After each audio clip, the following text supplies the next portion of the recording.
Welcome back. Today, we're taking a deeply thoughtful and honestly quite reverent journey into one of the most profound inquiries in modern literature.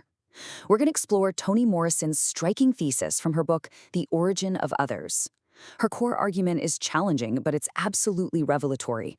She argues that racism actually precedes race. To truly grasp the depth of this idea, this explainer is filled with the most striking quotations from her work. Lines so powerful, they will make you want to read the entire book immediately. We'll let Morrison's own words guide us today. Let's dive in. How does one become a racist? I want to just let that question hang in the air for a second, because since no one is born with some sort of fetal predisposition to prejudice, we really have to look deeply into the psychological origins of this behavior. Where exactly does it start? Listen to this.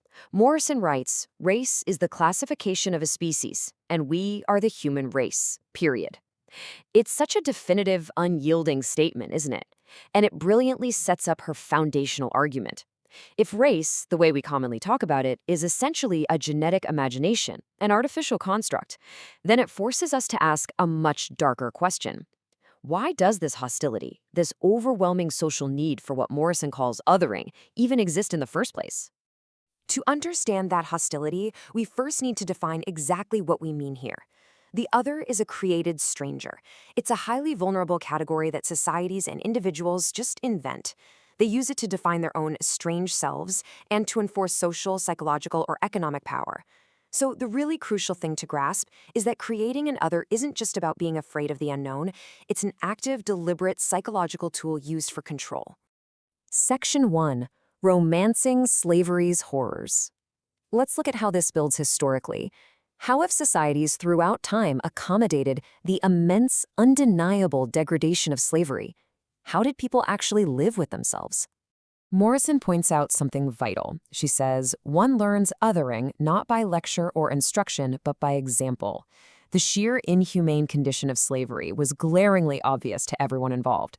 So for the enslavers to maintain that system, they needed profound psychological conditioning just to make the horrific seem acceptable, to make it feel normal. And historically, society managed this cognitive dissonance in two very distinct ways. First, you have this brutal normalization. Think about the 18th century diaries of Thomas Thistlewood, a planter in Jamaica.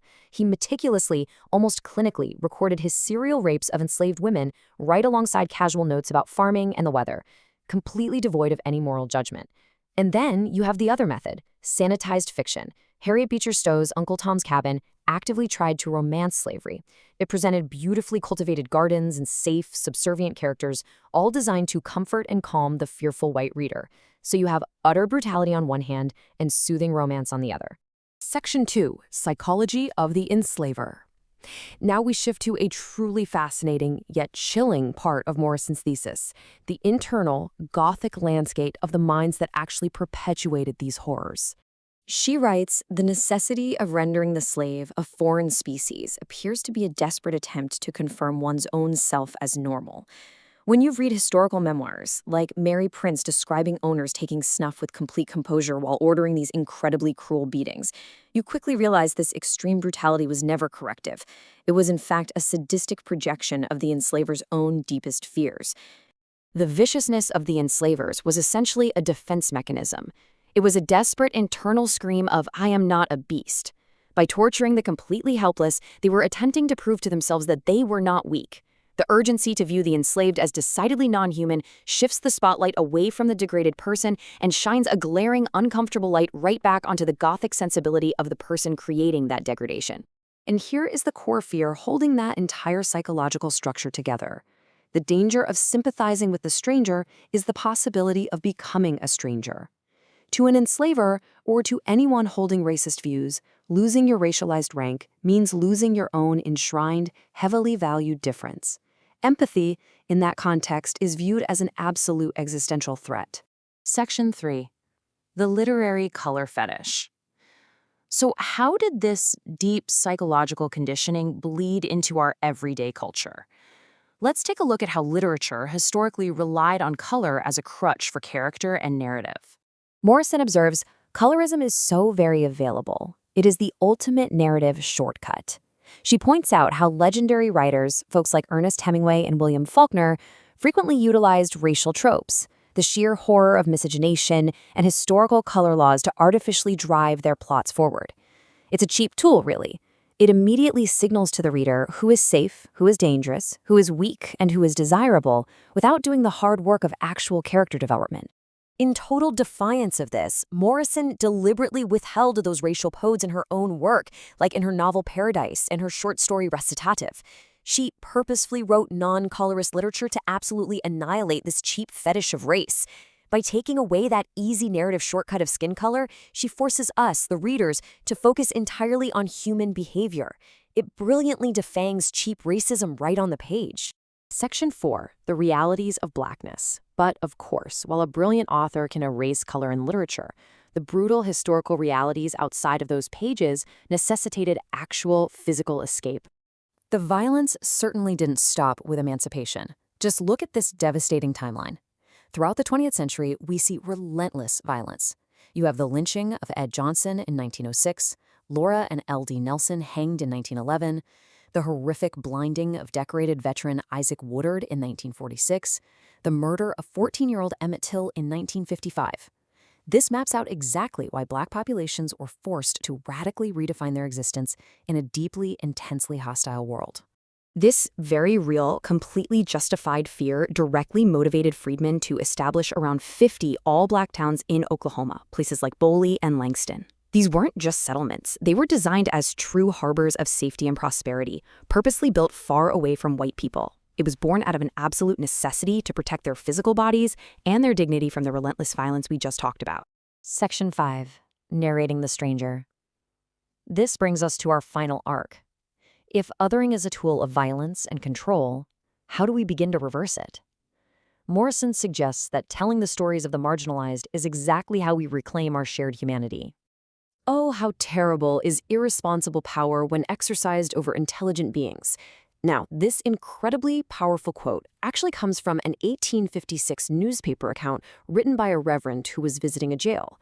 It grounds us in the devastating historical truth that inspired Toni Morrison's greatest work. That 1856 article detailed the sheer agony of a woman named Margaret Garner. She was a slave mother who, when she was cornered by slave catchers, made the horrific, impossible choice to end her own child's life, rather than see her return to the slow, brutal death of slavery. The judge in the case ultimately ruled that Garner was property, not human. And Morrison used this tragic reality to try and fathom the absolute depths of the other's experience. Out of that terrible history came her masterpiece, Beloved. She writes, "There is a loneliness that can be rocked. Then there is a loneliness that roams." Narrative fiction, as Morrison explains it, provides us with a controlled wilderness. It gives us a space where we can safely take the risk of real self-examination, a place where we can truly become and understand the other, and genuinely feel their roaming loneliness. Which brings us to Morrison's final, truly staggering revelation. For the stranger is not foreign. She is random, not alien, but remembered.